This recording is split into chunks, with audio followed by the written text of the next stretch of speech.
Touchdown, West Philly! A chance for the Chargers, and they score! In the front, Fuzzy again!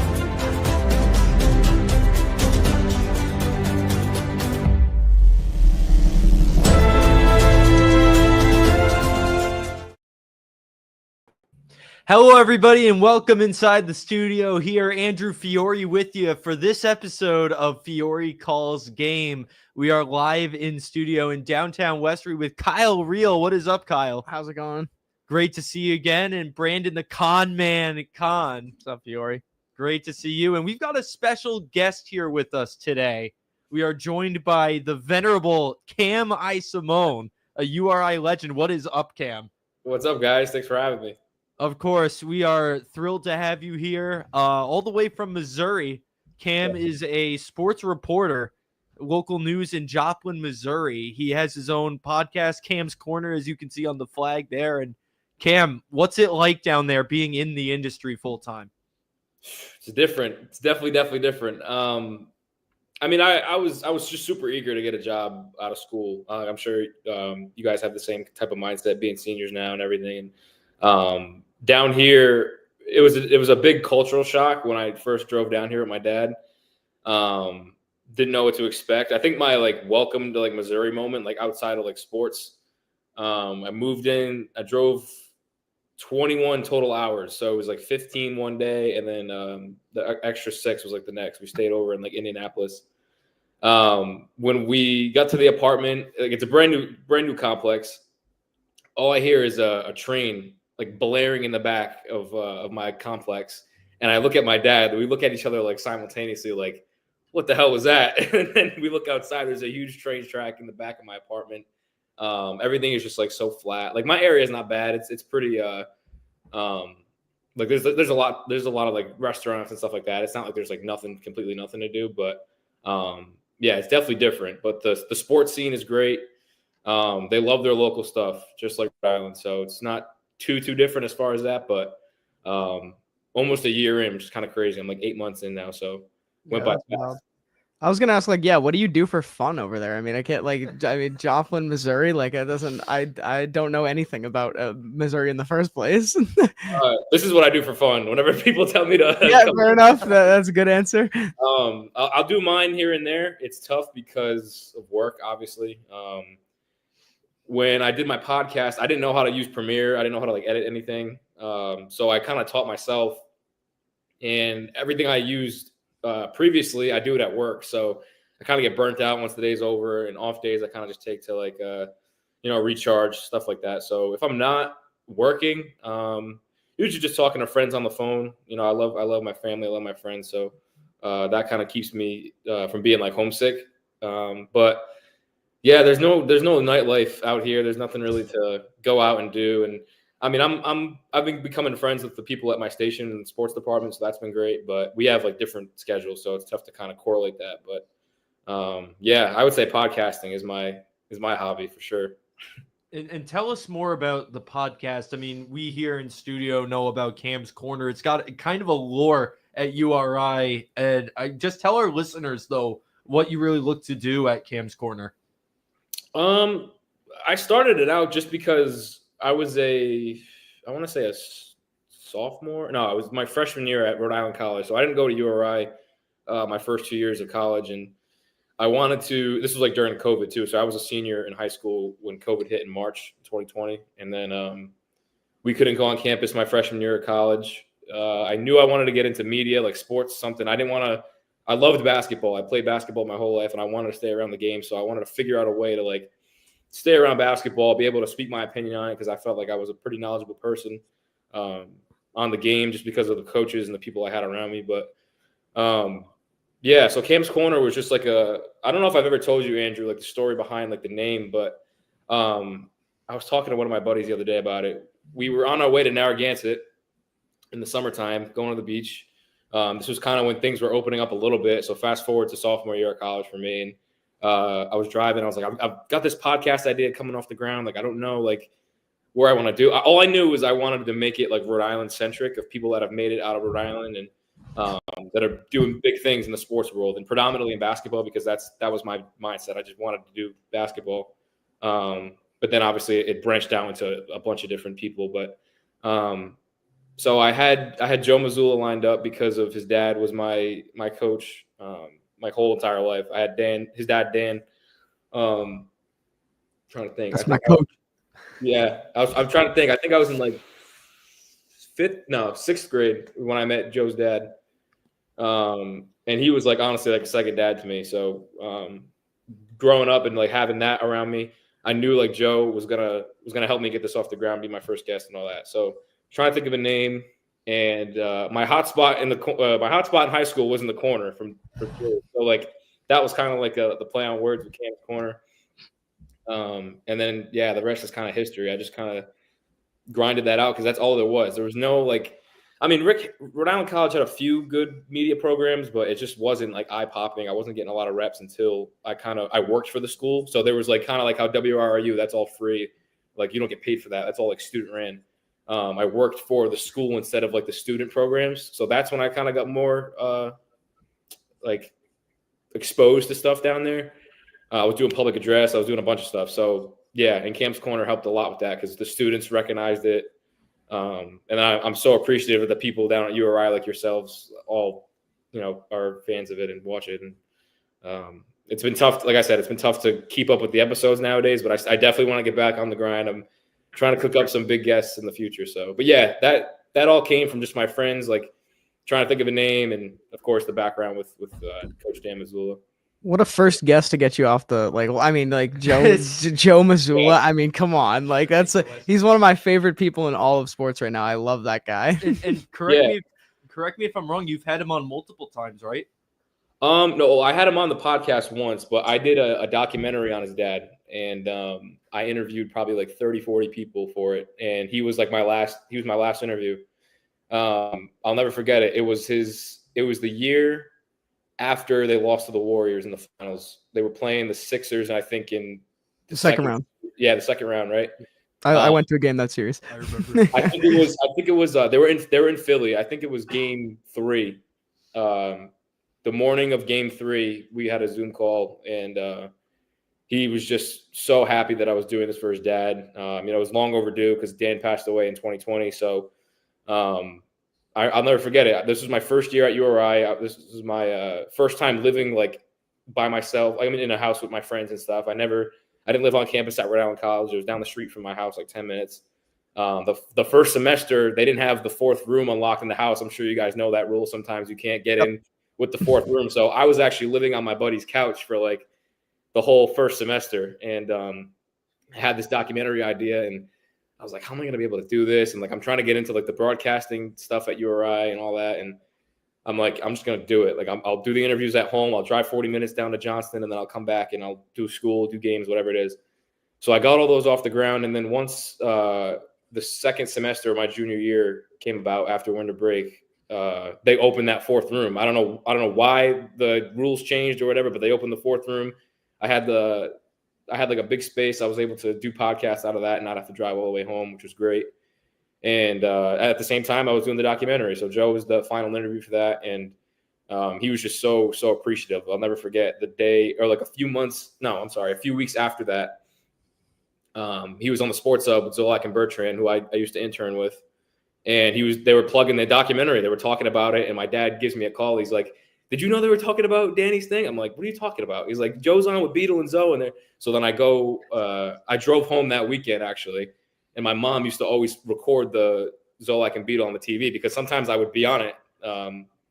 I've seen you on there. Yeah, sometimes I was on it. Yeah.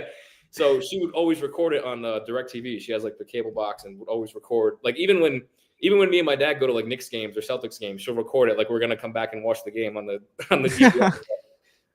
But she had all the recordings. So I was like, oh, this would be great to like post, like kind of like hype up the documentary. So I go on. I didn't hear it. I go home. Nobody's home. I listen to it, and they butchered my name. First of all, they called me Cam Iasimone instead of Iasimone. But they said like the documentary was the trailer I put out was great, and Joe said it was awesome, and Yeah, I'll never forget that. Justin, his brother Justin, was a huge help too. And Shout out to Zoe, man. yeah, I will be forever grateful for the Missoula family and everything they did for me when I was growing up, for sure. Yeah, I mean their impact on Johnson and Rhode Island is just incredible, and I've got cousins up there, and they knew Joe when he was younger. My cousin's dad actually coached him as a kid, so and he said he was first off he said he was lethal from the age of like 8. He was like putting up like all of his team's numbers, and my cousin would be scared to play him. But yeah, no, he has been that whole family has been huge to Rhode Island as a whole. And the fact that you were able to honor Joe's father's legacy with the documentary it's awesome, man. You're doing great stuff. And it's something that put your name on the map too.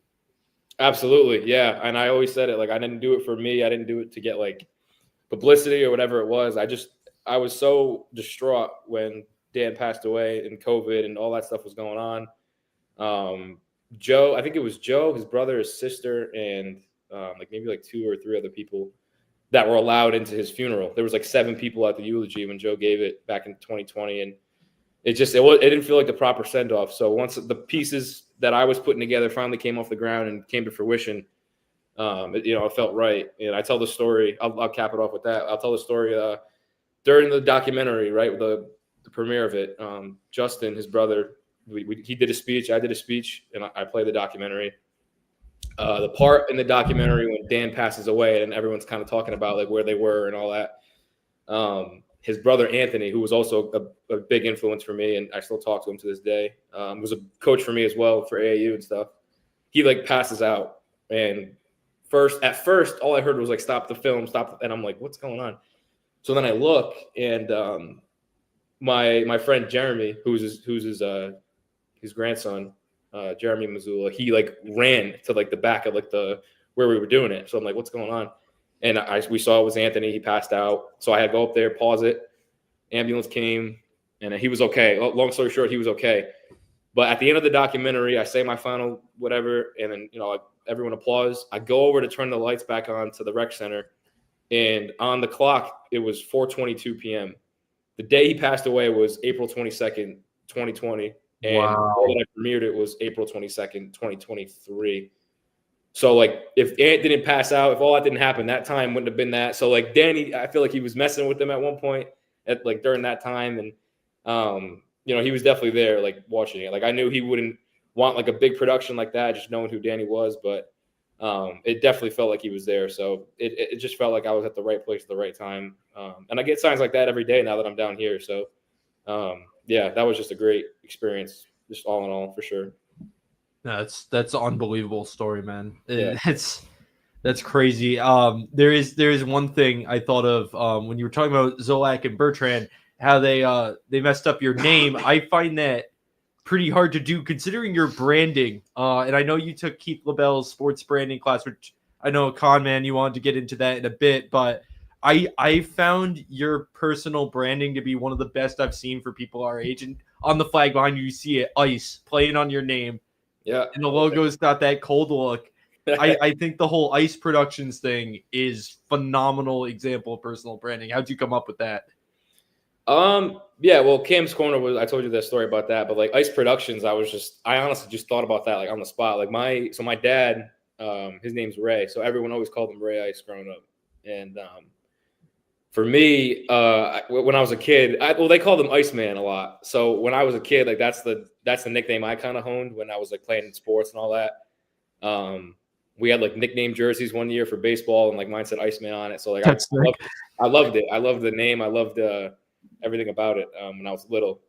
And my dad had old plates, like license plates that said Ray Ice on them. So I was like, oh, one day I want to haven't got it yet, but I want to get Cam Ice on my plates one day. So Iceman turned into Ice, and then everyone just called me Ice. Like growing up in Johnston, everyone around Johnston just calls me Ice. But yeah, Cam Ice is kind of like just because there's a lot of people that I know that are named Cam, believe it or not. So Ice is kind of just how I stick out in a unique way, and I just kind of brought it to the podcast. I brought it to everything that I do. And yeah, I'd like to think that I'm ice cold on the basketball court, so I kind of play on that, but no. But it just always followed me since I was a kid. It's good stuff. Cam, you are a phenomenal storyteller, by the way. Thanks.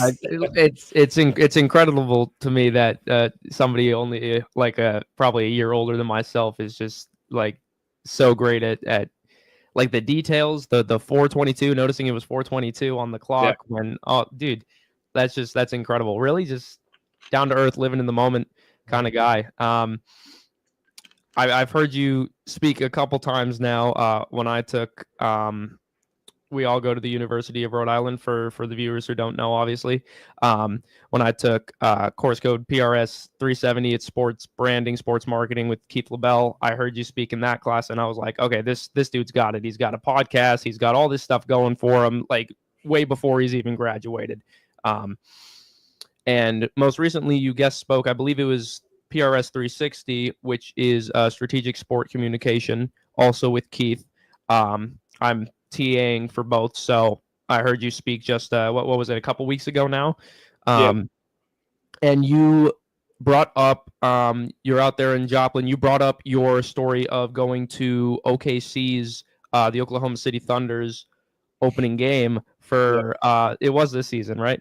Yeah, home opener. Yeah, that was a great story. I was telling Fiore, I was like, I would love for Cam to tell that story again here on the podcast for the viewers, if you wouldn't mind.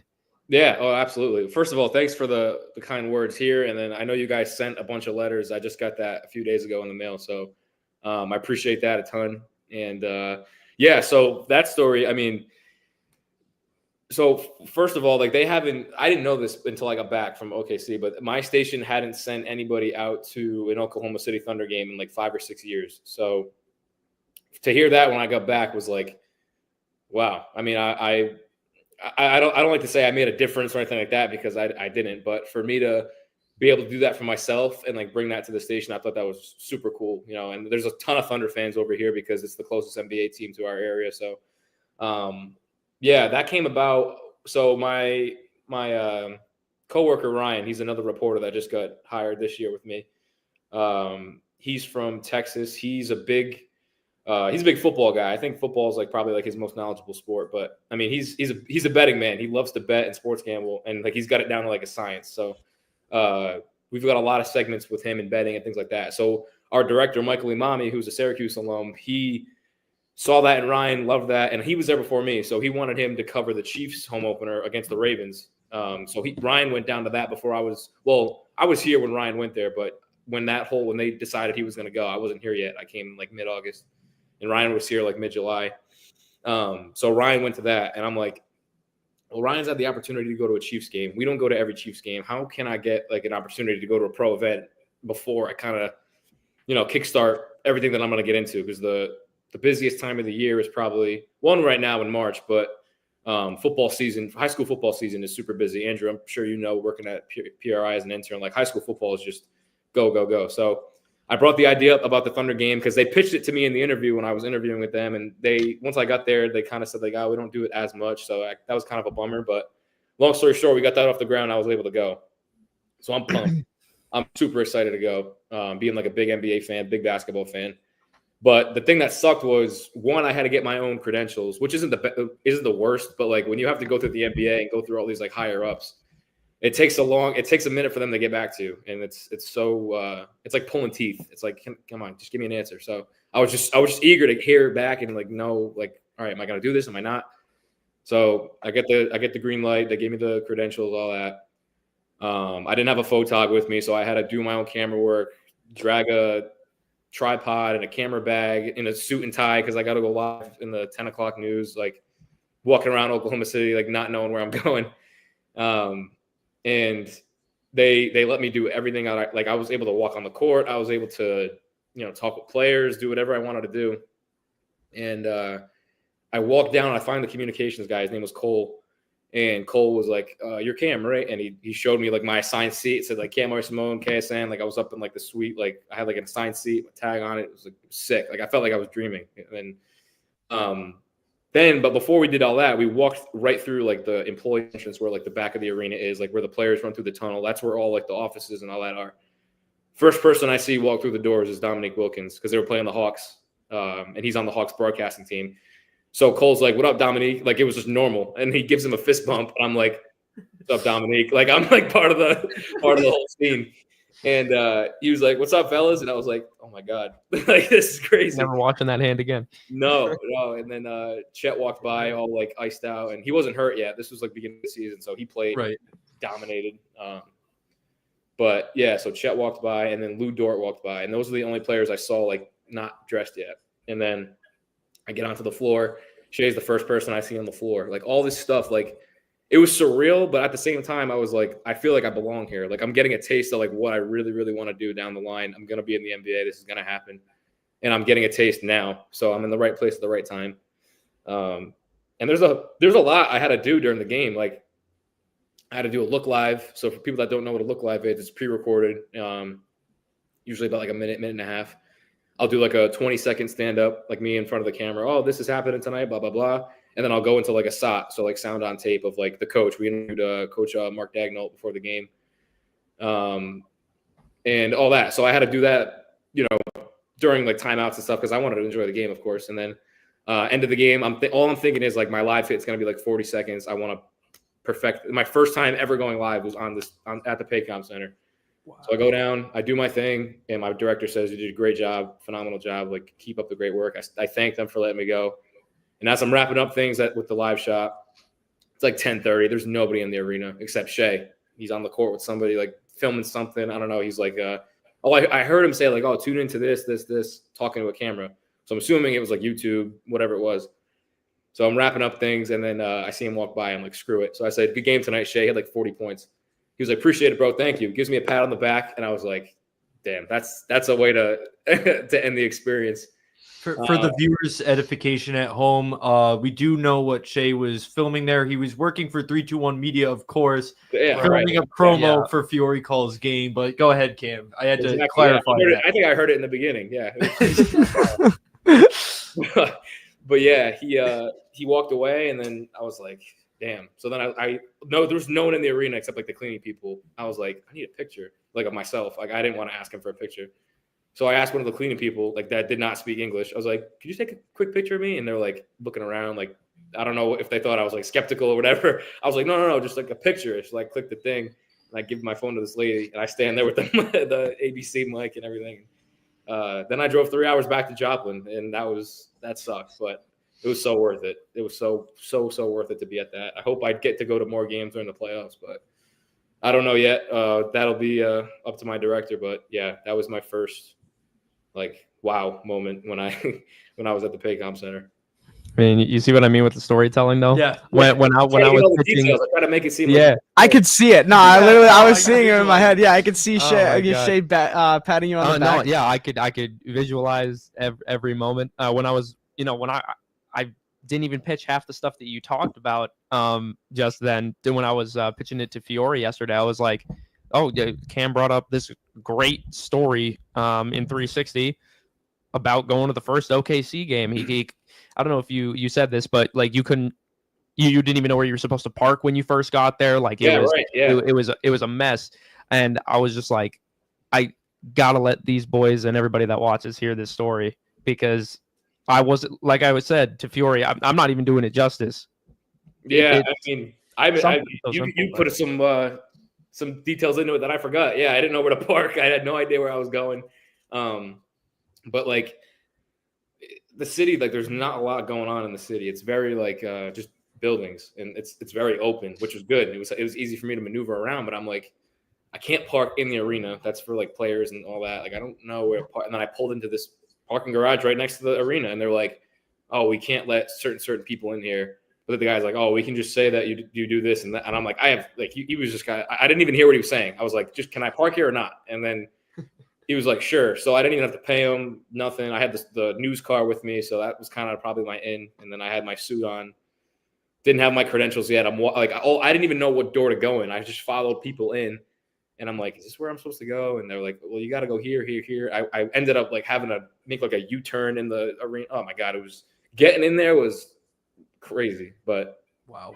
Yeah, I wasn't trying to call you out for any details that you missed. No, I love that. That's that awesome. Detail really stuck out to me, because that is something that I would do. Going to a huge arena like that for a big time NBA team. We knew they had a good season last year, so people knew they were going to be good again this year. But that is totally something I would do, and that's why that stuck with me, because I was like, That's like, where do you go? I am impressed that he was able to figure it out, because I would have panicked and not given up, but I probably would have been stuck outside the arena all night. I agree. I was gonna say that sounds like such a sports media experience, like following whoever, because it's like, oh, I don't know where else to go, so they must know. Like, you know what I mean? Like, follow the herd. It seems like everybody else has got the right idea.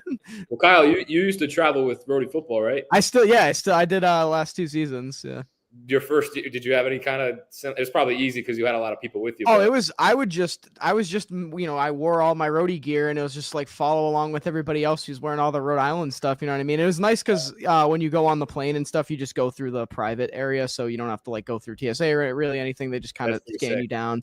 So, I mean, and even then, I just look like a random dude who's wearing all Rhode Island gear. Like, they don't know what I do in specific. You know, I'm just a part of the staff or whatever it is. Fifth string halfback right there. Yeah, exactly. No, but I know what you mean. That's just such a sports media experience. It's like, I don't know where to go, but I'm sure these people do. So I'll find my way into, and then I'll figure it out. Well, Cam, when Conman was previewing that story, as you mentioned, I did some interning with WPRI, as you did too.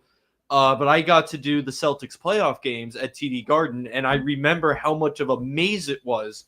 And that was Boston. So I was curious to hear the differences between Oklahoma City, a smaller market, but that's their only team, and the Boston Celtics in the playoffs, just in terms of the setup and the credentials. And I think you said you did the summer, correct? So I don't know if you did any stuff with the Celtics. Unfortunately not. I really wish I did. This was when they played this was the year they won the championship. No, was it? I think you had the summer before me. It had to be after the Heat exit in the Eastern Conference Finals. Don't bring that up. Yeah, dude, for timeline purposes. Yeah, I always get my mind is so filled up with like a bunch of sports nonsense. I always forget like what happened. But yeah, that was they were in that run with the Heat, and we were supposed to go to games. I think it was like, I don't know like the significance of what games they picked to go to, but that was it. And I did a lot with like Patriots minicamp and all that stuff. Right. Well, with the Celtics, they have the reporters parked down in the player garage, which must have been more straightforward than what you had to deal with. I was obviously just an intern there, so I got to follow along with Sam and Taylor and Derwin as they figured out. But some of them hadn't even worked yet. And they were figuring out as they went in. It's a maze back there and dealing with the credentials and everything. One day they messed up my credential. It's crazy, and it's something until you do it, you never think of this. Dude, when I went to so Cam, you know how you or I played Minnesota this year for football? Yeah. So when I went there, it was obviously just a way larger scale operation than what we do at Meade Stadium on game day. Like, I can get away with on game day at Meade as long as I'm wearing all my roadie stuff and I look like I'm part of the team. Nobody asks me where I'm going when I go through a gate. You know what I mean? But when I went to Minnesota, I couldn't get through anywhere without having a credential. And of course, because I'm just a video guy, a video intern, they didn't give me John didn't give me my credential, of course. And I'm trying to go through elevators to get up to where I need to be to set up. And these ladies are just giving me a hard time over and over again, like walking down to people and making sure I got my credential. It's like, I do get it from their perspective, because obviously it's a Big Ten operation, bigger, way bigger scale and everything like that. But I, coming from Rhode Island where I can get away with basically not needing any of that stuff. And now I go to try and get into like an area just to get some food. And they're like, well, you need a credential. So it just threw me off. No, yeah, it's a pain. I mean, yeah, the Thunder stuff was it was like smaller. I never been like behind the scenes for like the Celtics, but the one thing I did at TD Garden, which was sick, and I do remember driving down to like where the players park and stuff, was when Patrice Bergeron gave his retirement speech.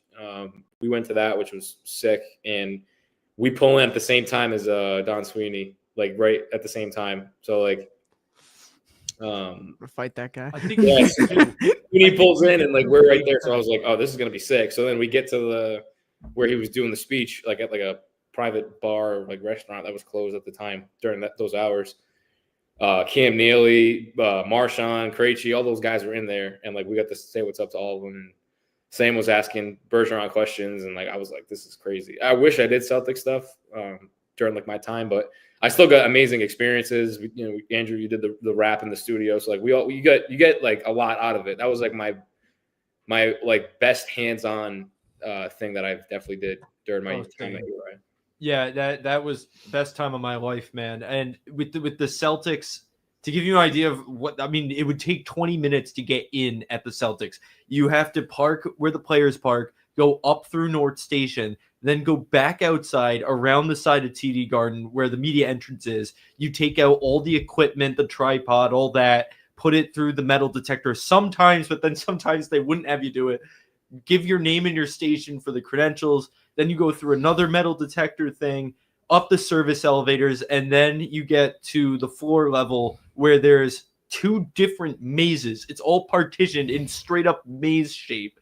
One of them leading to the food, one of them leading to the locker rooms. And then for Celtics games, where they did the post-game press conferences, there was even a separate doorway where it took you through a different maze out to the elevators. I don't know if you guys ever see the Bruins and the Celtics post the like players walking. Yeah, I know. This carpeted area that's there. Then you walk down another hallway, around the corner again, and there's the press conference for the Celtics. And then you have to So convenient. Yeah, wrap all that up, go down the other hallway, get to the court, do your stand-up, go get food. Where Mike Gorman was there one day. I said happy retirement to him. That's the closest I've got to your SGA story there.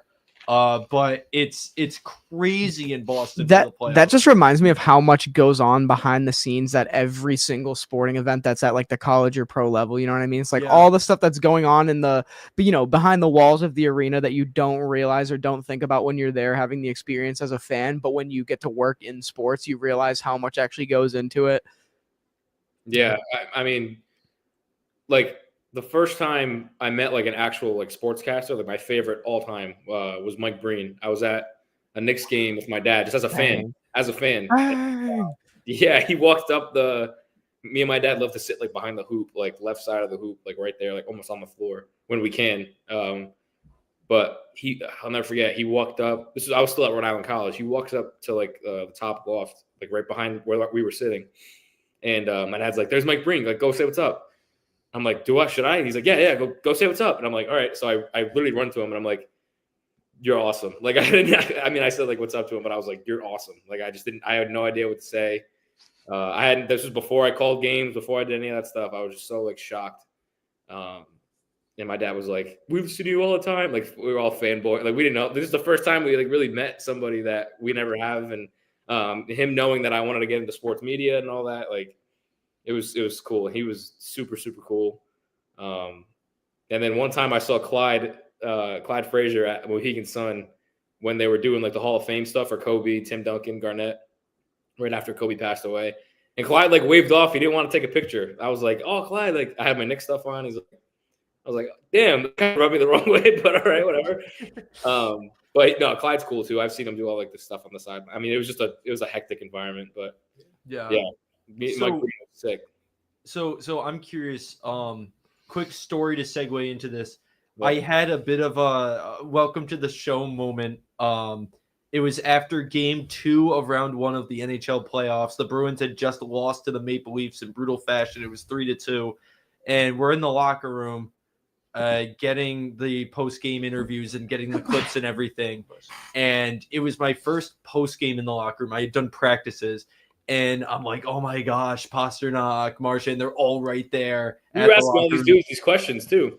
Yeah, eventually. But at this point, I was still new to the locker room. And Pavel Zacha is making his way to the back door to leave. And I go, hey, man, good game. Like, kind of like what you did to SGA, except the big difference being that they just lost the playoff game. I was like, hey, great job, man. And Sam hits me on the ear. He's like, dude, you can't do that. He's like, you're good. He's like, you're good, buddy. You're good. You're learning. He's like, just don't do that. Your business, man. Your business. But have you ever had a moment like that where it was like, welcome to the show moment, which is the only way I can describe it? I've been like starstruck, but I've been able to like compose myself. Like, I mean, I don't blame you for doing that, but Damn it, Andrew. Yeah, I never. Damn, if you're watching, appreciate the help. The only thing was, Shay, like the game was over. Like this was like on the court. I wasn't like in the media room. Right. So like, I was like, you know what? Why not? Like no one's around me to say I can't. Like it's just him. Like that's all it was. So, like, I guess I'm trying to think. I mean, first like time being like around professional athletes was with WPRI, and like when Sam was like, "Oh, we're gonna go to Patriot stuff," and I'm like, "Wow."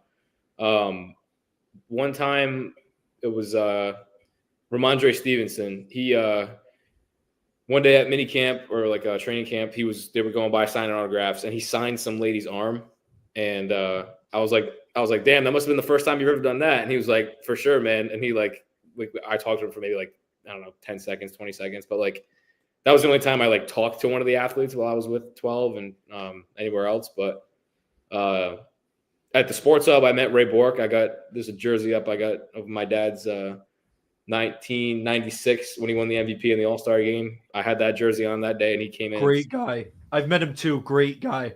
Yeah, that's like my dad's like favorite athlete ever. Ray Bork's awesome. He's such a he was super nice. So he was like, you could send the check to my foundation, like his charity like thing. Like he was asking. Yeah, he's done a lot for the city of Boston too. He's a really good guy. He was messing around, but he was cool. He was there for like his he has like a salsa or like a whatever it is. He was promoting that and all that. And yeah, that was the first time I was around. And then actually, funny enough, I'll tell this story too. At the sports hub, I played cornhole with Matthew Slater. Really, my goat. I love that man. They were fixing up. They were getting ready to move to Waltham, where they are now. They were in South Dorchester, I think. Is that where they were? I don't remember where the last other one was. It was like right near Boston, but they were like everything was under construction. And like long story short, like Matthew Slater was there, like recording like an audio bite, and then Hardy, who hosts Toucher and Hardy in the morning now, he was like the third host for Zolak and Beetle, and they all called me intern Cam, and he brought me into the room and we were playing cornhole with Matthew Slater, so that was sick. But I don't think I've never asked an athlete in a professional setting a question, but so. Yeah, I'm excited to do that one day. It's fun. It's really fun. It's the press conferences. I found the press conferences at those Celtics and Bruins playoff games easier than at URI, believe it or not, because it's you raise your hand and they give you the mic so you know you're going to get it. But sometimes at the Patriots is a bloodbath. I'm sure you saw that with the mini camp. Because you got to yell out your question and hope that Stacy picks you. But at the Celtics, they're like, all right, you're on deck. So you got a minute? Do you think? And I got it into Coach Missoula and Jason Tatum. And then Bruins, same thing with Marchand and DeBrusque. It was Marchand and DeBrusque. But I think that's something I can imagine you're going to have the opportunity to do sooner rather than later with your resume. But how about some of the athletes that you've had on Cam's Corner? Can you tell us about them? Yeah. So at first, like I told you before, it was just I wanted to do like the people that I could get in contact with was like college athletes. So like URI athletes like Sebastian Thomas. I actually grew up playing ball with King. So I was nowhere near the player he was growing up, and obviously now, but we were in like the same AAU program. And Bassie was so good. He would play on like I think this was my 5th grade year. So he was in 4th grade. So he'd be like on the 4th grade team, 5th grade team. So like he would be at these tournaments like all day. And then I would hang out with him here and there, not a lot, but like, you know, it was like a mutual thing. Like we knew who we were and everything. And then that's when I started playing with Danny and Danny's brother. But after that year, but yeah, so like once I had Bassie on, I was like, I want to have like people like that, like, you know, Rhode Island College, people that I can get in contact to. That's not like a far fetch. Tyler Kolick was somebody because I actually played against him in high school. Before he went to Marquette, he was at George Mason. So like I had something to work with him, but it never got off the ground. But so like people like that. So those are like the athletes I was targeting. But then after that, like it became a little bit bigger where I was like, I want to interview like broadcasters and just anybody that I can talk to. Like it doesn't have to be like in Rhode Island, just because of like, I met you know Nando, right? Andrew? Oh yeah. So like he helped me with he works at ESPN now. He's doing all the stuff at like Sports Center and all that. He helped me out a lot with making reels for Cam's Corner, all that stuff. So once those were like popping off and I would film myself during games and all that, I was like, I can get like more and more people were like the traction was gaining a lot. So Cole Swider plays for the Lakers G League team now. He's been on a number of teams. He grew up in Rhode Island. I was around him a little bit when I was growing up. Like I would see him and like David Duke Jr., who plays for the Spurs. And So I haven't had David on yet, but Cole was like gracious enough to come on, and he grew another audience around. And then like I met Michaela, who used to work for the Celtics at URI. She helped me get in contact with Drew Carter. And then somehow, I have no idea how really this happened, but I got CJ Miles to hop on. Like, he's been on in and out of podcasts. Like, I hit up his manager. Like, one day I was like, why not? I haven't had an NBA vet on yet. CJ hopped on. Like, that was so cool. Trying to think of other people. Joe. I had like Tim Sinclair's the PA guy for the Bulls. So like I'm probably missing a bunch of people, but just like it just grew like so much more out of Rhode Island. But that was what I started with. I wanted to get like people out of Rhode Island that have made names for themselves. So like my first few episodes was like Joe, Stone Freeman, love Stone. Shout out to Stone, man. Yeah, I'm trying to think of like the first few episodes. The Justin Missoula and Joe's brother. Some Rhode Island college athletes. Have you had Flem on at all? Yeah, I have had him on. Yes. Shout out to Flem, man. I love Coach Fleming. Yeah, that's the for our listeners, the head coach of URI football. Yes, great guy. Great pull there. Yeah, but yeah, like I said, it just kind of mounted into something that I didn't think possible. I've had Bill Pito on, the studio guy for the Knicks. Like, there's just so many people that I could rattle off, but I'm just grateful that they gave me the time of day to interview him. And I think each and every one got better. Like, I look back at the interview with Joe, and it's like night and day. Like, that was like 3 years ago I did that. And now that I'm on the air, I kind of had those moments, like the first time I anchored to now. Like, I've anchored over like 100 times now. So it's like night and day with like cadence and how like the way you present yourself, your enthusiasm, all that stuff. Filler word saying like not saying that as much and try to use that in my everyday life so that I don't do it on the air, or I don't do it on like podcasts like this. Not that it's bad. It's a normal human entity. Like, we just use filler words. That's what happens. But when you're on the air, you want to minimize that as much as possible to be as professional as possible, I guess.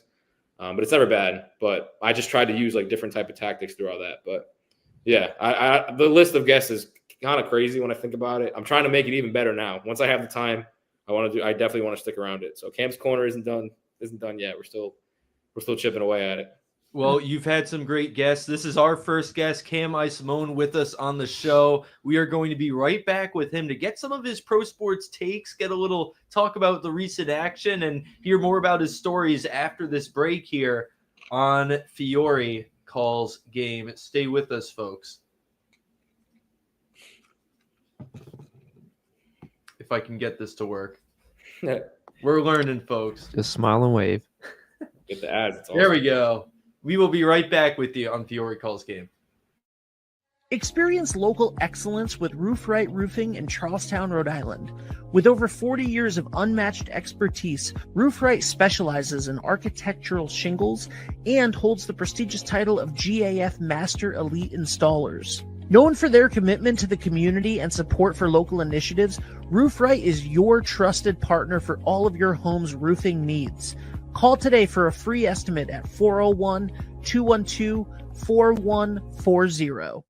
Hi, this is Dan from Lathrop Insurance. In this challenging insurance environment, Lathrop Insurance can be your beacon in the storm to help you find the coverage you need at the right price. Now, more than ever, you need a partner in the insurance industry that can work with multiple carriers to make sure you have the right coverage at the right price. Lathrop Insurance carries home, auto, and business insurance and can be reached at 401-596-2525. We've been supporting the local community since 1939, and we look forward to working with you.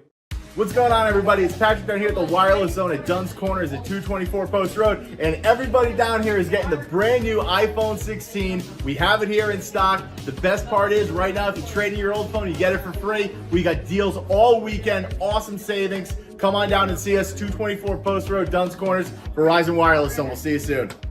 D&V Mechanical specializes in the installation, maintenance, and servicing of Mitsubishi ductless mini-split heat pump systems. We are certified by Mitsubishi as Diamond Elite Contractors and factory trained and up to date on the proper procedure of the installation and service of Mitsubishi ductless heating and air conditioning ductless heat pumps. We assist with the paperwork to reduce much of the stress-related documentation required to get the state rebates and federal tax incentives. We are not a jack-of-all-trades, master-of-nothing company. We are masters of ductless heat pumps. It's what we do, and it's what we know.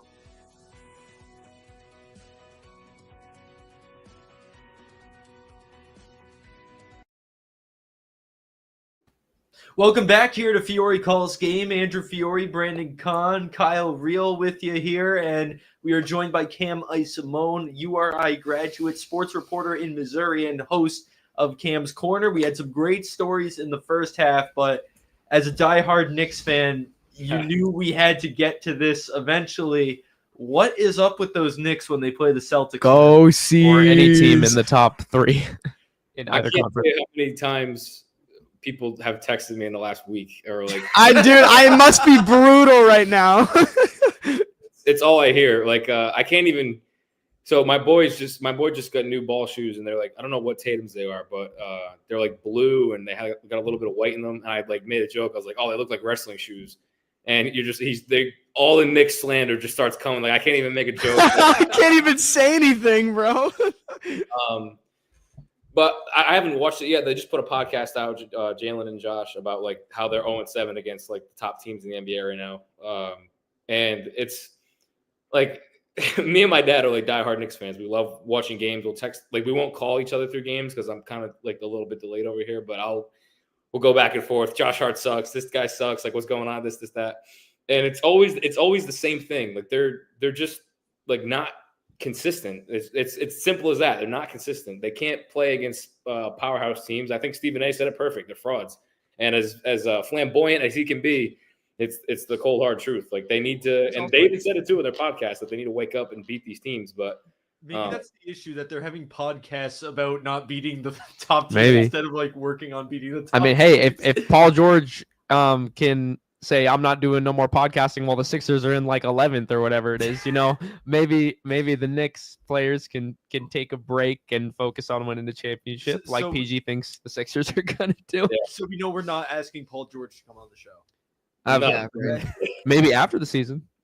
Dude, no, I bring losing energy. I love podcast P though. Like it's Podcast P, dude. I love podcast P. Like, the thing is, like it's true. It's like it makes fans aggravated. Like when you're in the season, and like talking about all the stuff, like while the season's going on. But at the same time, like I like how they have an outlet to be able to speak their opinion. I agree with you. Yeah. I agree with you.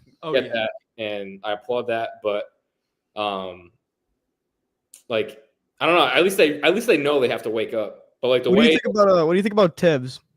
I like Tibbs too. He's just very stubborn. Like he needs to. He's so stubborn, dude. They don't have a deep enough bench to run through like a 5-5. But it's like you got a good 7-8 guy rotation with like Camp. Even Kolek too. I was talking about earlier. Like when they drafted him, we were like people in Rhode Island were soups because like we knew that he was a beast at Marquette, winning Big East Player of the Year, and he's like in and out of the G League. He's dropping 30 every time he goes in the G League. Like that's somebody that could add something, some kind of flair that people don't see in that rotation. And Campaign's another one that aggravates me. And there's a lot of guys on that bench that can just kind of turn it on and then turn it then it's like off certain games. And I get that's with any team, but I don't know. Like they don't have like there's no like consistent rotation. Again, it goes all back to consistency and like I don't know. They need to figure it out. They're just defensive liabilities at the end of the day too. They're giving up 130, 40 points. You just can't have that in the NBA.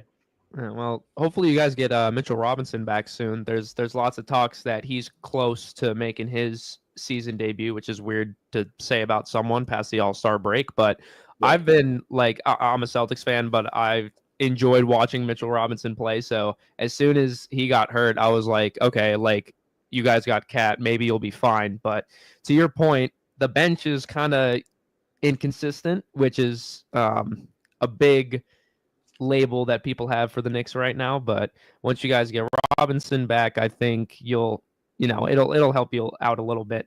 I think overall people are being a little over dramatic about, the Knicks being the Dolphins of the NBA. Oh yeah, I wouldn't say that, but no. I mean, it's an over exaggeration and really wonky comparison that people are making. But I think ultimately, on paper, you guys have one of the best, even without Mitchell Robinson, one of the best starting fives in the NBA. Like it is a really, really good starting five. But again, even if you have that bench depth, it's like, would Tibbs even play a 10-man rotation? It's like I don't really know what to I don't even know what to expect from him anymore. Yeah, it's just like the defense is a big concern. When they're up by, it's all the cliche stuff. When you got a lead, you got to keep the lead. You can't blow a 20-point lead in the third quarter and just like fall apart. You got to keep your foot on the gas. It's all the cliche stuff you hear in sports. They just don't follow that cliche. And it's simple as that. Like Brunson will get, like, I love Brunson. He's become my favorite player over the years. But like in time, and he's Captain Clutch for sure. He hits clutch shots. Like you see it on a night-to-night basis sometimes. But there's certain situations where they shouldn't be in those spots where there's, it's a 1-point game, or you go into overtime with the Hawks and have to score 150 points to win. Like that shouldn't happen. It shouldn't have to happen. But like sometimes he'll hold the ball too long. That ISO ball, I don't like that. Like they shade away from like kick it. Like it's all the simple stuff you learned in like middle school, high school. Kick the rock to 4 or 5 guys. That makes the defense tired. And I know it's again like a silly cliche take, but like that's what they have to do. Out of control. So watching URI basketball has definitely made me Please don't appreciate passing. We'll get to that after. But no, I agree. Last night was something. Again, we'll get to that after, though. But what was your initial reaction to the Cat trade? Because that caught me by surprise. I liked it. At the same time, I was like, I don't know what to think about it. All my friends were like saying, "Oh no, you said this, you said that." I was like, "No, I didn't." I honestly didn't know what to think about it because I thought we were giving up too much at the time. I thought it was a lot, but at the same time, we're getting Karl Anthony Towns. Now that to see how Randall and DiVincenzo are panning out, they're always hurt. They don't really play a lot. They don't put up the numbers. And I called it from the jump. I said, Dante DiVincenzo, like he had a great season with the Knicks. He's never going to have another season like that. As much an elite player that he is, you got to sell a guy like that when his stock is that high. Especially absolutely. Randall's time was due too. I mean, they should have probably traded him a few years ago. Honestly, they should have traded him 2 years ago. Yeah, with his all-star run that he was having, like that was the time. But I'm glad they saved him. They got Cat. But I remember there was like when Kyrie went to Boston, like there was like so many talks, like the Knicks they're gonna trade to get the pick with they're gonna trade to get Zion, they're going to trade for Kyrie, they're going to get Durant. Like that's not going to happen. Like that happens every single year. The narrative with the Knicks is like they're going to get the best guy, they're going to draft the best guy, they're going to sign the best guy. Never happens. So when the Karl Anthony Towns talks were happening, I was like, I don't think it's going to happen. I don't know. But it just like when that happened, I was kind of skeptical about it, but I'm glad that it happened. Defense needs to pick up. They still need pieces. Like every single year, they're always like one guy shy. You give 5 first-round picks away to get Mikal Bridges, and he's just like mid. You know what I mean?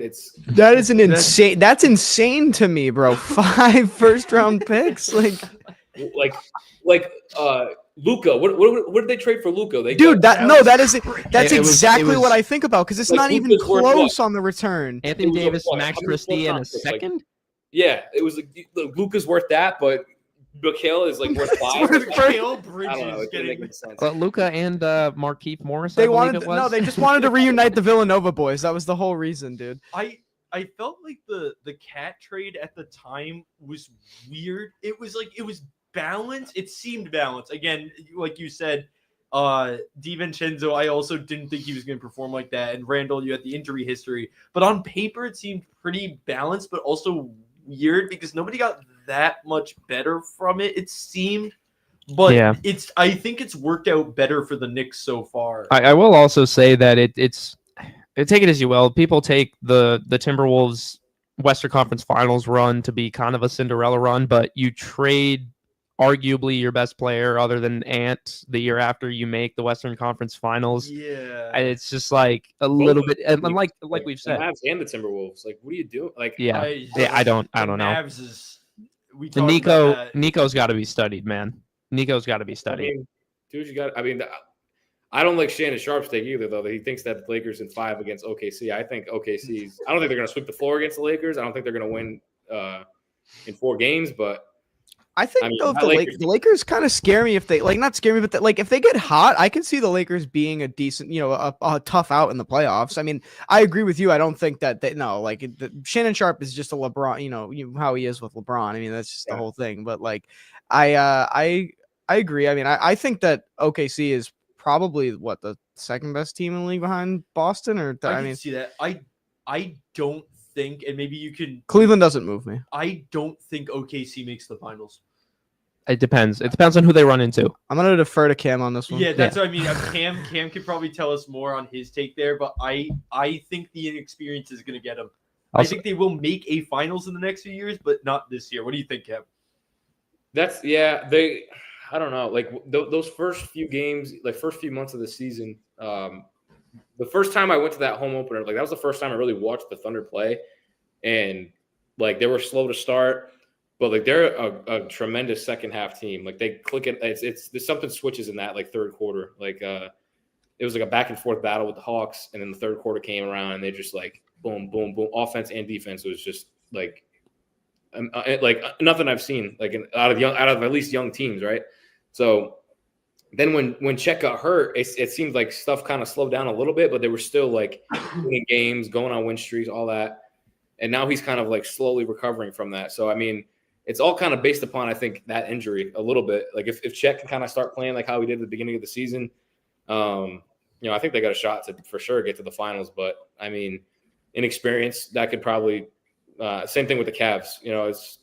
They haven't been there yet. They haven't really seen it. So I don't know. I mean, out of the West, it's tough. I think, but honestly, I think both conferences are not like wide open, but like you could kind of see like what teams are going to go where. Like I don't know. I mean, the East is like I think noticeably worse than the West, but I don't know. I got faith in the Thunder. I've watched a lot of games this year. I think they can make a push for it. Will they win?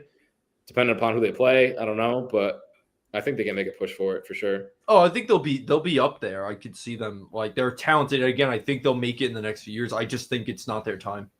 I don't know. I don't see like a team like Memphis or like Houston like knocking them out. I really don't. Or like Houston's been sliding a little bit too as of late. Yeah, even Denver. Like I don't see any of those teams really giving. Denver still concerns me. Nikola Jokic, in my opinion, is the best basketball player in the world. Yeah, we won't even go there. I mean, he is right now. I agree with you. It's tough. It's tough not to say. I love Shea. I think Shea is the favorite for the MVP. I think MVP, yes, but I just think best basketball player on the planet. I mean, Nikola Jokic. Yeah. It looks. I saw this tweet. It was like it literally looks like a dad playing in the basketball in the pool with his kids. You know what I mean? Like it's it's exactly. It's like the dude doesn't even care. He would much rather be in Serbia, like riding his horse. He doesn't even care. Somebody called it the opposite of the Mamba mentality. It's the reverse Mamba. Yeah, he just shows up because he has to, because it's his job. Like that crazy. That corner three he hit, I think last week. Like, with the shot clock coming down, like it literally just heaved the ball all the way up in the air. The arc on it was insane, and somehow just bang, absolute money. He's ridiculous. I'm gonna do a little Shannon Sharp bit here, just because I can't help myself while we're talking about the Nuggets. Nikola Jokic, Nikola Jovic, Nikola Vucevic. It don't matter. Lakers in 5. Lakers in 5 still? Sorry, I had to. No, I don't. No, I don't necessarily think that. It's just when you said Shannon Sharp earlier and Anthony Davis, I was like, I gotta cut a Sharp promo here. Just I can't keep it bottled up. We've got a novel here. We've got a novel here from Alex. Oh boy. Let's see what Alex is. Alex sometimes hits, sometimes misses. Let's see. The Cavs are a greater threat to Boston than the Thunder simply due to the conference potential, home court, slightly more experience. I think the Rockets have a good chance against OKC. Go ahead, Cam. Oh yeah, they're just both young teams. Like they're all the same type of caliber teams. So like, do you really think? Like, I mean, I don't think it's a bad take. It's just all those teams are just so young. Like you just said it. Like, is the inexperience going to catch up to the Thunder? Well, is it going to catch up to the Rockets? Is it going to catch up to Memphis, Cleveland? Like, it's all these teams have young guys, and they're playing well. They're playing really, really well. But they just don't. They don't like the Thunder. Just have some kind of like flair. You know, you got two All-Stars and J-Dub and Shea, and could have had a potential 3 All-Stars if Chet didn't get hurt. They got just like sneaky guys like Caruso and Aaron Wiggins and Hartenstein. Like they got a lot of depth. Casey Wallace, like they have a lot of good guys on that bench that put in work when they're in. And Houston does too, but I don't know. I just don't see them making they're not a threat, at least in my opinion. If I was a fan. I'm not going to say this team's going to make any noise in the playoffs just because again I think too young. But Detroit looks really good right now. Like Detroit is playing very well. Yeah, I mean they beat us and they gave us a good game. Obviously no JB, but like still beat the Celtics. And in general, was it their 8th win in a row? They look really good right now. I don't think they've won 8 games in a row since like 2009 or something. Like great time to get hot. Yeah, I mean, of course, and Detroit has been struggling for a long time, and we know. I mean, how many lottery picks have they had in the last couple years? You know what I mean? Like Detroit has constantly been in the lottery. 2 hands for that. Yeah, exactly. Constantly been in the lottery, like trying to rebuild this team, and now to actually kind of have something of substance for the fans and the organization to look at and be like, yeah, it's working. We're getting something out of this. Jesus. Yeah. I was gonna say another young guy. Cade's great. I love Cade Cunningham. He's another guy. Like I'm glad that he didn't kind of fall off. Like when he was drafted high, had a lot of expectations. He got hurt. Now he's kind of having like it's his team now. Like that was the expectation coming in. But I'm glad to see him kind of slowly getting into like that all-star caliber role that he was expected to play once he got drafted. But I want to say Shaden Sharp, that dunk last night or 2 nights ago. Oh my God. It was last night. Was incredible. But like a guy like that, young guy, no one really knows about. He had like a 38-point double-double, I think, that game. I think he had like 36, 38, something like that. All I know is he hit the over in my parlay. So yeah, like people say like, wow, that dunk, like it was great, but like he had a 30-point double-double. Like that's something that like not a lot of people see. Like the Rockets got that kid Sengun. Like there's a lot of young guys in the league now that are flashy and that are like fun to watch, but I don't know. They're still young. Like they're not like taking me by like they could be a threat. Like not yet. So that's why I still hang on to some hope with New York. Like hope because they've been a second round exit for like the past 3-4 years now. So like maybe that I don't know. But they're just slowly like ripping my heart out seeing them like big teams like that. Poor Knicks fans, man. I think the East is Boston's to lose. I think of course it is. Of course it the is. league is still Boston's. Of course it will is. will the Cavs make a healthy playoff run? Well, there's so many other factors. Like, will the Celtics end up being healthy during the playoffs? It's like, it just comes down to health. A big part of it for me is, of course, this isn't anything like tangible that you can really look at, but I think just for the Celtics, the fact that they finally got the monkey off their back, you know what I mean? There's less pressure on them, I think, internally, and now it's more like a hunger to go out and do it again because they know what it takes. It's not the doubts creeping in as it used to be about who could, who's the best on the team, like can they do it, all this stuff. Now that they've done it, they know they have the makeup for it as a team. I still think they have by far the best starting 5 in the NBA when healthy. I don't think it's really that close either. So like you said, I do think it's still the Celtics conference and finals to lose, in my opinion. I say that obviously biased Celtics fan. I don't really watch that many other games that aren't the Celtics either. Like I watch mostly Celtics games, but I was disappointed by the loss in Detroit, but before that, they were playing some of their best ball, and I think Jason Tatum is playing some of the best basketball in the entire league. I think he's a fantastic all-around player that I don't think gets enough recognition for his skills in other areas of the game besides just scoring, because he's a fantastic playmaker. I mean, the amount of times he takes the attention away from the defense, kicks it out somewhere, and the Celtics ball movement, everyone knows how elite that is. Like, I love watching Celtics play when they're on, and that's why I always think, like, and could anybody at their best beat the Celtics at their best in a 7-game series? You know what I mean? I still don't think that. It's really hard to say. OKC out of the inexperienced teams, I think OKC is the best. The Lakers and Denver scare me a little more because they could crumble like they did last year. Both teams did. That's true. They weren't exactly injured, not to my memory. Right. I mean, Jokic even like says it full out. Like he doesn't care. Like he doesn't. He's not a big fan of like the hype and all that. Like he's just there playing ball. And he's, again, like you said, like one of the greatest, probably the greatest player right now on the planet. But like those young teams are hungry. Like they have like that it factor that could be like a dynasty one day. Will that happen? Who knows? But like at the same time, like they have that motor. I don't feel like Jokic has a motor, I guess, but like at the same time, he's just gross. Like he puts up those like video game numbers like night in and night out. So it's like that's what's going to lose other teams' games. It's not going to be like, but at the same time, like you said, Andrew, like they're scary because like they're quick. Like they can turn it on whenever they want. Same thing with like, LeBron, like my GOAT, but like LeBron, he's just like running the floor like Usain Bolt at 40 years old. I mean, No, that man is something else. Oh, I know. And I was saying this yesterday to my roommate because he was talking about oh no, I was pointing out how my buddy Xander reposted like a LeBron edit on TikTok, and I was like thinking, man, this guy's a Celtics fan, and I love, I respect LeBron. I mean, I wouldn't, not my goat, because I think I watched The Last Dance. Okay, that's all I got. Yeah.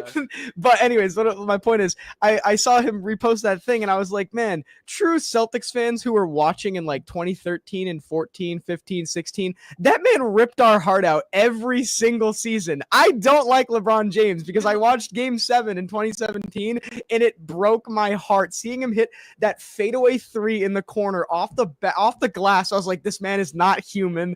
I've never seen anything like it. Never experienced more heartbreak and more love when it comes to a man known as LeBron James. I have no love, bro. I love my king. A Celtics fan posting a Laker edit even like because LeBron is a universally loved athlete, like especially in our generation, kids. We love LeBron, but I watched this man, the dunk on Jason Terry in 2012, like the multiple years of going to the Eastern Conference Finals and just having them beat down on us, literally like just destroying Isaiah Thomas and those Celtics teams that I had a lot of fun watching. So no, I don't have any love for LeBron. All right. You gotta respect what he's done. Respect, absolutely. Yeah. Yes. Respect, but no love. No. Okay. Yeah. My pain goes with the Indiana Pacers when Andrew Nimhart hit that 3 in game 3. My heart like sunk. I was just like, you got to be kidding me! Like the Indiana Pacers, and then the Celtics like sweep the floor with them. So it's like, I probably would have been even more mad if the Knicks played the Celtics and the Knicks ended up getting swept. But like, that was. Yeah, I don't know. I haven't had a LeBron. That was the toughest sweep I've ever seen in my life, though. Like that sweep against the Pacers. Yeah, that was like, it was a sweep, but God, did they have to fight for it? I think every game was tough. Going back to your point, what you said about kind of tying it in here, how you said the pressure for the Celtics to win a championship this year has kind of dwindled a little bit because now they have the championship. While I think the expectations are still there. I think the expectations for the Celtics for that series with the Pacers was to sweep them. So that's why every game, like to me, as a huge fan, if they lost any of those games, I just knew the media was just going to hammer in on them. And they still did, despite not losing a single game in that series. It's just, I kind of get what you're saying. I just wanted to tie that back in. I'm sick of hearing the way that the media talks about the Celtics. It's the most like sickening thing. And I know I'm, Massachusetts, a fan over here, biased, everybody's against me, but like actually though, the way that they talk about the Celtics and Jason Tatum in the media, it's like, dude, he has accomplished more at 26 than like 70% of the league, and he barely gets talked about. Stephen A was defending him today. I don't know he was. I did see that. It was great to see a dude. No, fan. I saw a tweet earlier, Colin Coward, and it just says in quotations, he's not cool. Like that's the reason why he's not cool. Yeah, people say that's our criteria now. People say he doesn't have enough aura, but what does it mean? If Ant or Shea had the career that and the accolades that Tatum does at his age, then it would be cool. Then it would be recognized. No, he doesn't. Like, I don't get where it comes from. He's just like, we did it.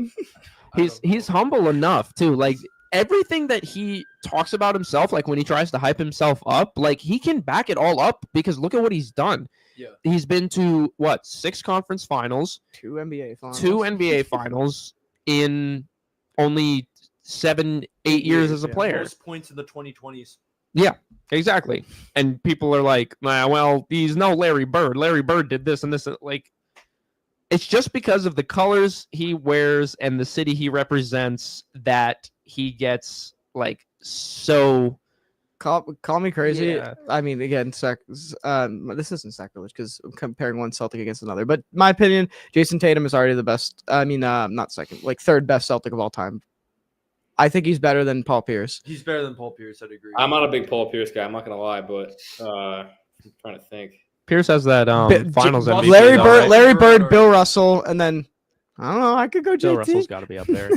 I'm capping. I'm more above Paul Pierce, and I think Paul Pierce is great. I think Paul Pierce is a legendary Celtic. I understand not liking Paul Pierce as much. I'm trying to think of who would. I mean, you also still have to respect like Havlicek was a great player for his time, obviously, and Parrish was No, not underappreciated. Ainge. No. Better, but just like Parrish was underappreciated. But you I see will what say I'm that. saying, right? Like Yeah. if you just, in my opinion, like watching a basketball player play, I've never like enjoyed aesthetically watching a player play more than I like watching Jason Tatum play. Because when he's on, it's literally like I've never seen a basketball player play like this. Like that game 6 in 2022 against Milwaukee when they were down 3-2 in Milwaukee and he dropped like 46 points and the dude was just lethal. It was unbelievable. But what about the game after that, Game 7, Grant Williams? Dude, Grant Williams is good in my book forever, dude. I don't care. Because of that game, he's good in my book forever. He's fine. Joel Embiid like stepping on his face. Yeah. Don't say Embiid. You'll summon D'Amato. Yeah, I can hear him typing from URI now. No, I feel They need to shut Embiid down, They dude. do. Retire, man.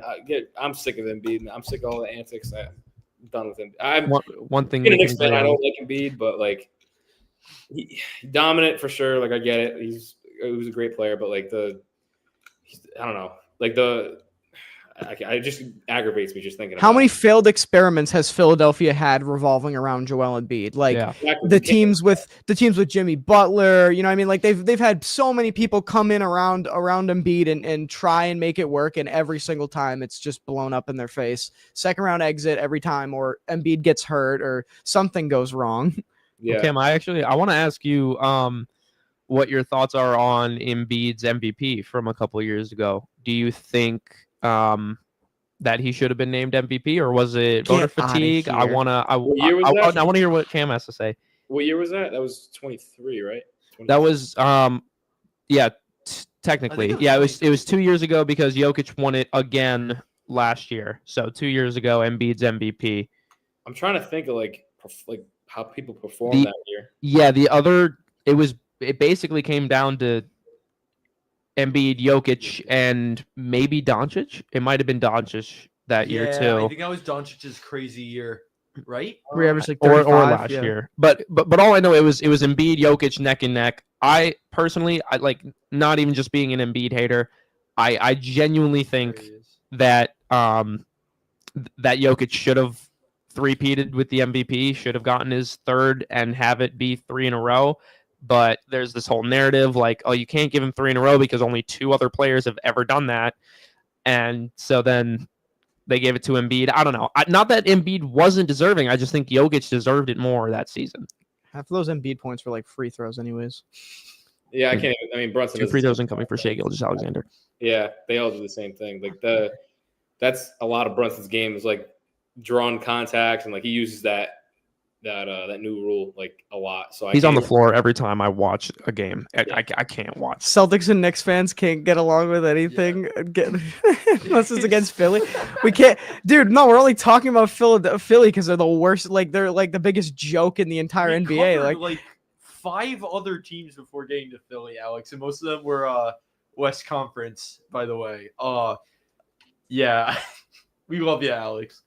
But like Embiid, Tatum, and Doncic. Every time I mean, there's a lot of guys. Almost every guy in the NBA does this. They always complain. Like biggest crybabies I've probably ever seen play. Like LeBron too. That is one thing that pissed me off about Tatum. Tatum does it too. They'll go like this.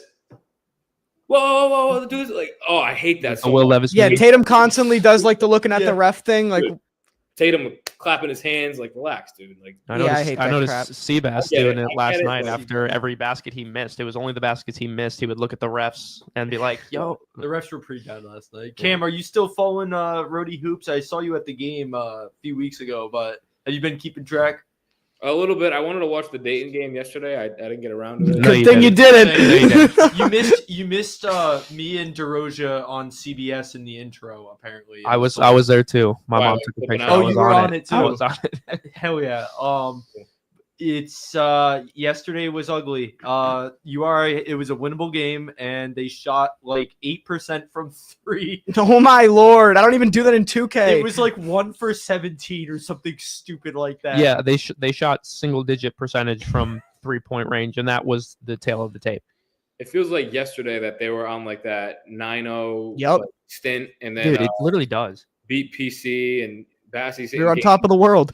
Yeah, I was seeing this news, and I'm like, of course, like 1 year that I'm not at the school covering my favorite sport, like they're cooking, like absolutely cooking. And like I would look at the new guys they got in, and when I went down there, they played LaSalle. I mean, granted, LaSalle's not a great team in the A10 right now, but any type of basketball at Division I is always competition. But once you get their number, obviously that's when teams go on runs. So that kid, what's his name, Brown? Javonte Brown.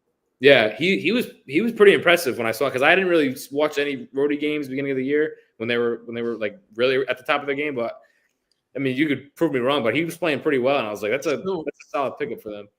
Funny you say that.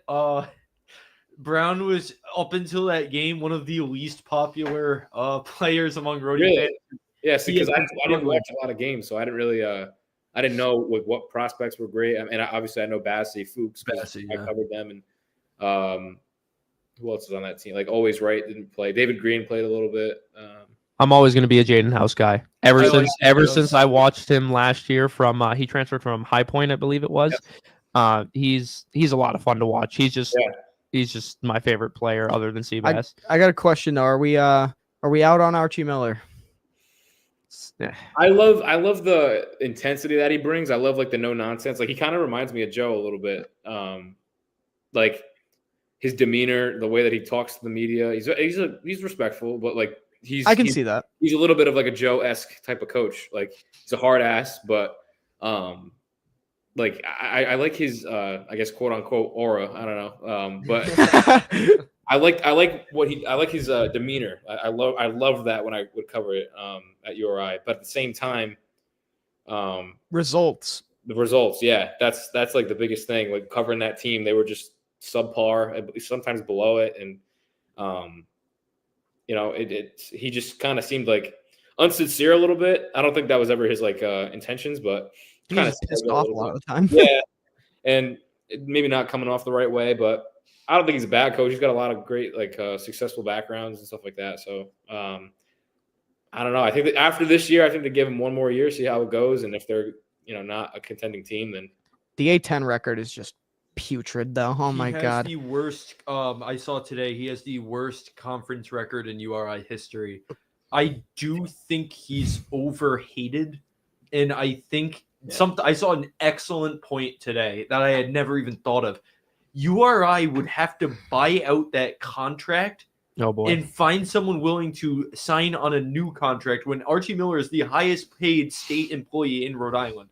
Oh, I saw that too. That's ridiculous. Not a contract you can easily buy out, especially when he just improved. He did improve. I know the non-conference schedule was terrible. We played Johnson and Wales, I think or was that the year before? We played a bunch of garbage. Yeah, there's some garbage. We played like Lafayette. Yeah. But you being so quick to fire him, it can prove to be a mistake, I think. Yeah. I can see that.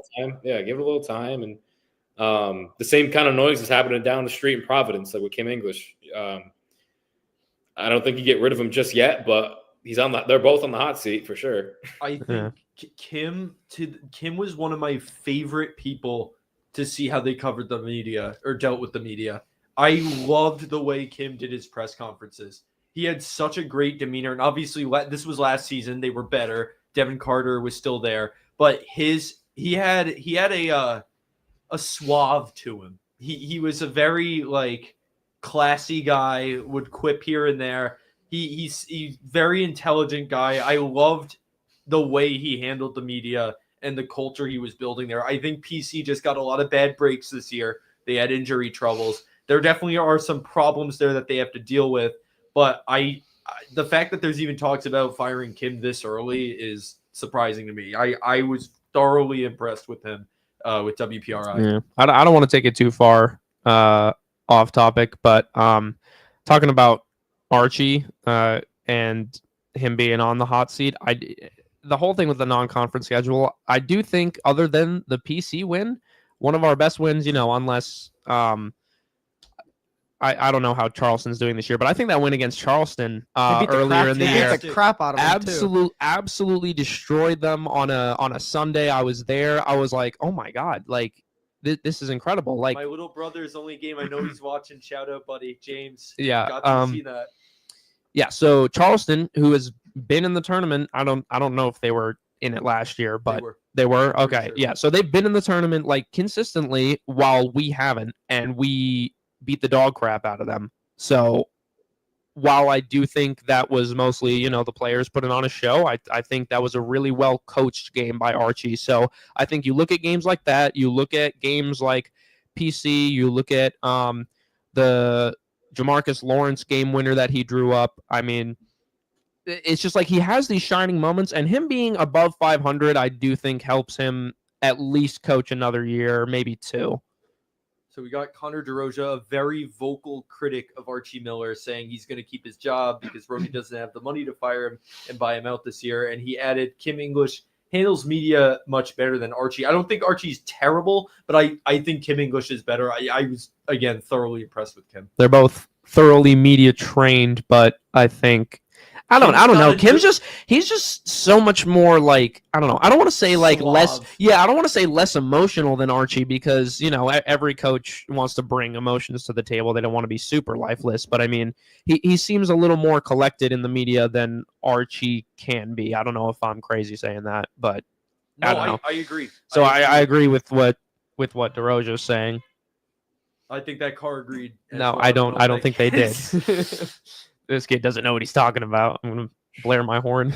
Yeah, I think Kim's gonna build up something at Providence. I think it's gonna take a little more time, for sure. Yeah, funny story. Not to get off topic, but when I went to Rody for about a week, and like a week and a half ago, and on my flight back home, Kim was on my flight, one of my connecting flights from DC to URI. DC to Providence. I talked to him for like 10 seconds, but like my mom took a video of me like coming down their baggage claim. Everyone, like my family, was like, "Oh, Cam's home," and I'm like, "Mom, don't like record me." And she's like, "Oh, don't be embarrassed." I'm like, "No, like the head coach of the Friars is like right there." She's like, "What?" And there's a mural of the Friars, and I'm like, "The guy on the wall, like he just walked right by. He just walked right by me." But yeah. That was funny. That was really cool. But like I've always been a Kim English guy. I grew up around PC. Like my dad lived like 5 minutes down the road from Providence College. So I grew up a PC fan. I loved I'm like a PC fan at heart, but like going to Rody, like I still cheer for them as well. So I'm not like Rody this or like PC that. I have a connected love for both those teams. I'm in the same boat. As you or I fans, we're supposed to hate PC, but I mean. Yeah, every time PC ends up in March Madness, I was like, all right, Rhode Island team, I'm gonna root for them in the tourney. It's just how it is. I'm similar to Cam, where I had family taking me to PC games. I was a fan of both at the same time, which I know is sacrilege to some people, but they only affect each other one day a year. But Connor DeRosa's got a great question here. Cam, how do coaches up north handle media compared to down here? Or down to I misread it. Yeah, down in Joplin. How compare basically the coaches where you are now to back home here in Rhode Island in the Northeast? So I wish we covered like Mizzou and K-State and KU like a little bit more. Like I wish we were at those games. It's just because my market is a little bit smaller than the ones that are closer to those schools. We don't go down there as much. So there's a station, I think it's Fox 4. I forget. I don't know the exact channel, but there's a reporter down there. His name's Kevin Ryan. And he was friends with Drew Carter when they went to Syracuse together. So Drew got me in contact with Kevin when I got down here. And Kevin actually worked in the Joplin station with me. So, or not with me, but before he got to Fox and like worked his way up. So he covers a lot of like the Mizzous and the K-State, KU, the Billikens and the A-10 in St. Louis. So like we're not at a lot of those games. So I'm not exposed to like Division I basketball at the. So I'm asking questions to like I'm not in media rooms down here. It's like Division II. Like our local coverage is like with Division II schools. So the coaches down here are like super appreciative of the media coverage. Like when we ask them questions, they're like super excited to answer. So it's tough to compare it to like Kim English and Archie Miller and even down at Brown, like Bryant, all the Division I teams. Like you have every mix of college basketball down around. You got the Big East, you got mid majors and A-10, the Ivy League. Like there's so much more media coverage and like media rooms and stuff like that. I think I would compare like my experience, like the media stuff to it kind of seems more. It feels like more of like a quick like interaction with like a say you saw like Archie like in passing or something, and like post game. I don't even know how to really describe it, but like a quick interview like on the court, like, oh, how's it? Like, you know how like Chris Ward does them usually like at the end of the like ESPN broadcast, all like the other kids that do that. It's kind of quick like that. That's kind of how it is. It's like probably like a minute, maybe like a minute to like 4 minutes of just like quick, simple questions. Like, how was the run at this point in the game? Like, what's the defense looking like? Talk about the win streak you're on. Like simple kind of stuff. But there's that time where you can ask them anything. But it's usually, honestly, it's probably just me and like our other station. If not the other station, it's just me. So I'm not in a room with maybe like 20, 30 people. I'm just by myself. So it's definitely a big difference for sure. I'm excited to. I think the only room that I was in like that was in OKC when I was at the Paycom Center. We interviewed the head coach. But yeah, the Division II schools are very, very appreciative of the coverage because we're at everything down there. You didn't really know how to go about that question at first, but man, you gave a hell of an answer anyway. Yeah, it's unreal. I don't mean to keep gassing you up here, but I mean, dude, what the hell? Yeah, I tried to. I don't know, because I just thought of when he asked that when Drew got me in contact with Kevin, like, and I saw the station that he was at. I'm like, I didn't know how far away it was. I didn't know like the like geographics of Missouri. I didn't know how far stuff like St. Louis is like 3.5 hour drive. So we're not going to go down to Cardinals games a lot. 2.5 hours north is like where Arrowhead is and where the Royals play. So it's like, we're not going to be at all those games, like in which it sucks, but I understand it being in a small market and all that. So for us, like our local Joplin schools are in Pittsburgh, Kansas, which is like a half hour away. And then Joplin, of course, so it's Missouri Southern is Division II. Pittsburgh State is Division II. And I'm trying to think what else, like college-wise. Like there's like JUCO school. So Always Right went to NEO A&M before he went to URI. That's a JUCO school. We covered that same exact school. Like Always is from Joplin, which I thought was insane. Like that, how that is. But, it's just because of the market size. That's why we don't go down to like those bigger Division I, like high Division I schools and all that. Which I'll get to that point at one day, but I'm glad I'm learning now and getting the good experience with the lower end schools.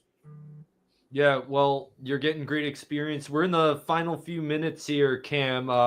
What's next for you? I know it's hard to tell in this industry, but do you have any goals in mind for the next like year or two? It's kind of broad right now. I mean, I'm a big advocate of taking stuff like day by day. I mean, planning out a week and like knowing where you have to go throughout the week as far as reporting and what stories you got on tap and all that. It can get hectic and get kind of overwhelming, but taking stuff day by day, like knowing that, like just Thursday today, I'm going to hop on podcast with you guys, relax. And that's my off day. And then the next day, like tomorrow, I know I have a live hit down at a high school game. And then Saturday we have all our college teams playing. So it's like just mapping stuff out day by day, doing stuff like that is how I kind of operate. And I love not knowing a lot of what's to come in the future, but once those weeks kind of roll around, how to attack the week. But as far as like events and stuff, I'm going to be down in Kansas City next week to cover that our Division II conference championship. So those games will be played at the T-Mobile Arena right near the College Basketball Hall of Fame in Kansas City. So that'll be a cool experience being in there, being live every night. I'll be down there from the 5th through the 9th, depending on how far the teams go. So that's to come for next week. The week after that, we're probably going to do like a March Madness show or something at some point, breaking down players, like prop bets, lines for teams. So we have some pretty cool dynamics for like stuff to come and all that. But March is going to be big for basketball, which is always my favorite.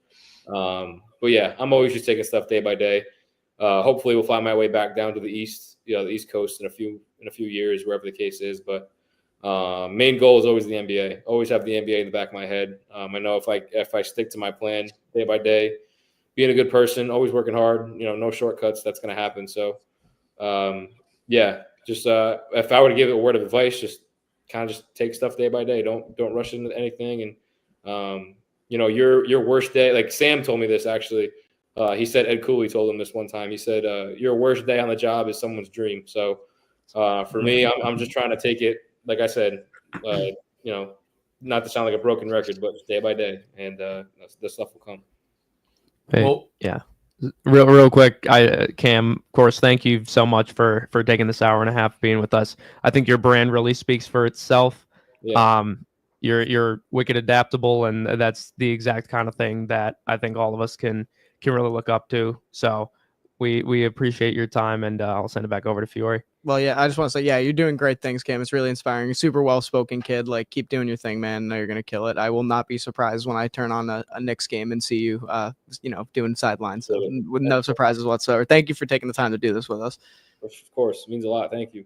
Yeah, we appreciate it so much, Cam. I think the NBA is easily within reach for you with your resume and your work ethic and just your mentality in general. You've been one of the flagship guys to come out of URI, and I look forward to working with you in the future and keeping in touch. You have been helpful to me. You gave me advice, gave recommendations to PRI, and I appreciate all of that. You're doing great work, man. And again, we appreciate your time so much. Absolutely, man. I appreciate you guys for having me. All the kind words, like that always hits home for me, because I never tried to be like a type of person like that. Like, oh, I should be mentioned a lot and all these things, and I did this and did that. Like, I'm just like trying to follow what God has in store for me, like what I'm planning out to do for myself and all that. So if I can like inspire people along the way, I think that's great. And I'll take any opportunity to speak to anybody, to give advice, because I know a lot of people that give advice is cliche sometimes, but I know we were talking about like all the sports stuff, like all that cliche stuff in sports, but like it's true. Once you hone those cliche sayings and like mottos and everything, like it becomes your life, like working hard and trying to get 1% better every day. Like that's like something I really try to look forward in everything that I do. You know, even if it's like a little thing that I can say, oh, I did better at this, but I still got to do this. And like every day is kind of like that. And I try to watch stuff like that all the time. So for you guys to have like a platform like this, I think is great. So I'm excited to see what happens once. You guys are all seniors, I assume, right? I'm in Yes, grad. sir. Yeah, I'm a senior. Yeah. So, I mean, graduation is going to be coming up in May, and don't rush like to get a job right out of school. Like it's going to seem like, oh, once I graduate, I have to get a job. 'Cause that's exactly how I thought. But that stuff is going to come. Like the more and more you put into it, and you should be a good person, it's going to come. It's going to like come like out of nowhere, really, honestly. That's what I did. Like all the great things that I have in my life just came like on the drop of a dime, honestly, just because of the work that I poured into it. So, I applaud you guys for having an outlet like this, and, being in the roadie broadcasting and sports media programs down there as long as you guys have. So thanks again for having me on. I appreciate it. Stay in touch for sure. Let me know if you guys have anything. Appreciate Absolutely. the Thank advice, you. man. That's it. Just really puts me at ease a little bit hearing something like that. Yeah. 2 months away from graduation, a lot of pressure, but you're inspirational, and we'll add humble to the list of compliments too. I appreciate it. Yeah, well, thank you so much, Cam. That's going to do it for us here. For Brandon Kahn and Kyle Reel, this has been Andrew Fiore. Stay tuned over the next few weeks. We've got some more great guests lined up and some more great sports talk. But this is Fiore Calls Game, Episode 2, signing off. Thanks for watching.